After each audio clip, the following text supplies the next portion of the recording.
I miss you Gaibandha, I miss you my mother, my father.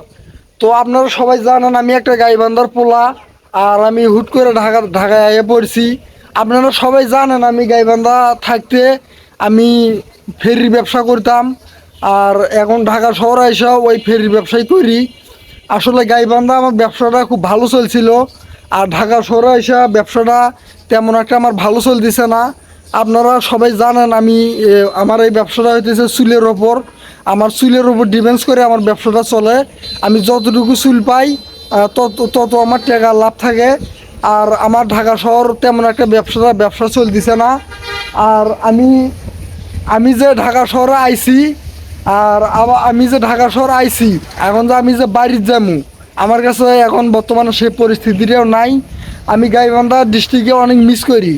আর আমি গাইবান্ধা থাকতে আমি যে কতটা ভালো ছিলাম, আমার একমাত্র ভিউ যারা যারা আছেন, যারা যারা গাইবান্ধার লোক আছেন, তারাই শুধু একমাত্র জানেন।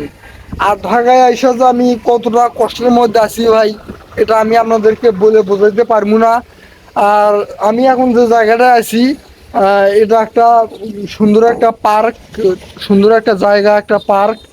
তো আমার যখন মন খারাপ থাকে তখন আমি এই জায়গায় চলে আসি। আর শুধু তাই না, মাঝে মাঝে একটু আগিস ভিডিওটা নিই।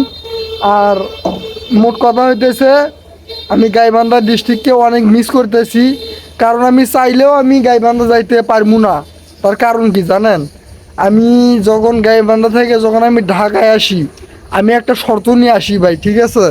আমি একটা শর্ত নিয়ে আসি যে আমি যেদিন অনলাইনে সাকসেস হমু, যেদিন অনলাইন থেকে মাসে লক্ষ লক্ষ টাকা ইনকাম করমু, যেদিন অনলাইন থেকে কিছু করতে পারমু, নিজের জন্য কিছু কেরিয়ারের জন্য কিছু করতে পারমু, সেদিন আমি গাইবান্ধা যামু। তার আগে আমি গাইবান্ধা যাইতে পারবো না। আমি যদি এখন যদি এই দেখেন সামনে ঈদ, এখন ঈদে কিন্তু সবাই কিন্তু এই ঢাকা শহরের মানুষ কিন্তু গ্রাম অঞ্চলে চলে চলে যাবে বা যাইতেছে, এখন থেকে কিন্তু যাওয়া শুরু করতেছে, টিকিট কাটতেছে, যাওয়া শুরু করতেছে। কিন্তু আমি কিন্তু চাইলেও কিন্তু যাইতে পারবো না।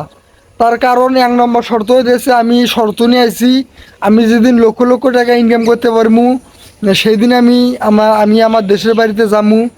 আর এখন আমি চাইলেও যাইতে পারবো না, তার কারণ আমি গাইবান্ধাটাকে অনেক মিস করতেছি। আমি মাঝে সাঝে কান্না করি যে আমি গাইবান্ধা থাকতে কি ছিলাম, আর ঢাকায় এসে কি হয়ে গেলাম। আমি মাঝে মাঝে অনেক নীরবে কান্না করি, এই কান্নাগুলো আমি তুলে ধরতে পারি না আপনাদের সামনে। যাই হোক, আমি আপনাদেরকে একটা কথা বলতে চাই, আমার মন খারাপ থাকলে আমি এই ব্রিজের নিচে আসি। আর দেখতেই তো পারতেছেন এখন বর্ষাকাল, আমি ব্যবসা নিয়ে যাইতে পারতেছি না। আর আমি এখন দেখেন বৃষ্টি পড়তেছে, আমি ব্রিজের নিচে আছি, তারপরও আমার ফোনের উপর কিন্তু বৃষ্টি পড়তেছে। অনেকটা কষ্টের ভিতর আমি আছি। কষ্টের কথা কাউকে বলতে নাই, আসলে কষ্টের কথা বাস্তবে কাউকে বলতে নাই, অনলাইনের ভিতরে কাউকে বলতে নাই। তবে আই মিস ইউ গাইবান্ধা, আমি গাইবান্ধা ডিস্ট্রিক্টকে অনেক মিস করি। আমার মনটা চাইতেছে আমি যদি এখনই গাইবান্ধা যাইতে পারতাম, তাহলে আমার মনটা অনেক শান্তি থাকতো। কিন্তু আমি চাইলেও আমি গাইবান্ধা যাইতে পারবো না, আমি অনেক বন্দির ভিতর আছি। আমি গাইবান্ধা যাইতে পারবো না, কারণ আমি একটা শর্ত নিয়ে ঢাকা শহরে আইছি। আমি শর্তটা পূরণ করবো, তারপর যামু। আর আমার শর্তটা হইতেছে অনলাইন। আপনাদের কাছে আমার একটাই রিকোয়েস্ট থাকবে, যারা যারা আমার ভিডিও দেখেন, যারা যারা আমার ভিউয়ার্স আছেন, তারা প্রত্যেক তাদের কাছে আমার একটাই রিকোয়েস্ট, আবেদন থাকবে, তারা আমার প্রত্যেকটা ভিডিও দেখার জন্য অপেক্ষা করে থাকবেন। আমার সাবস্ক্রাইব করে রাখবেন, নোটিফিকেশন বেল বাটনটা অন করে রাখবেন, যাতে আমার ব্লগগুলো আপনাদের সামনে আসে। আপনাদের কাছে আমার একটাই রিকোয়েস্ট থাকবে, আপনারা আমার নিয়মিত ভিডিও দেখবেন।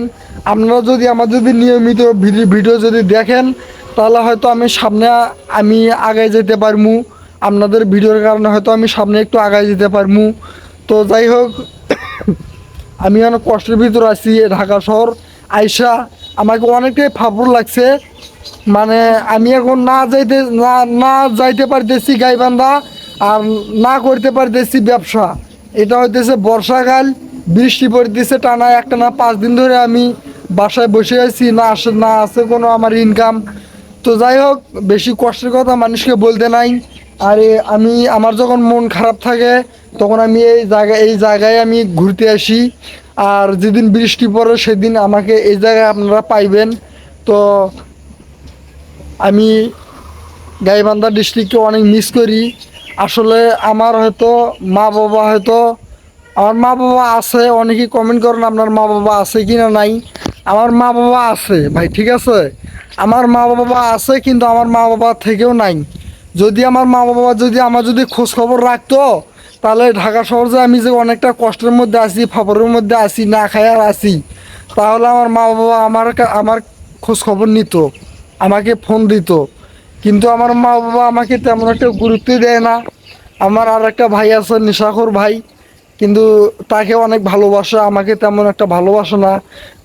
তো যার কারণে আমার মা বাবা আমাকে তেমন একটা গুরুত্ব দেয় না। তবে আমি মন থেকে একটা কথা বলি, আমি আমার মা বাবাকে মন থেকে ভালোবাসি এবং সারা জীবন মন থেকে ভালোবেসে যাব। তো আমি যেদিন সাকসেস হব সেদিন আমি বাড়িতে যাব।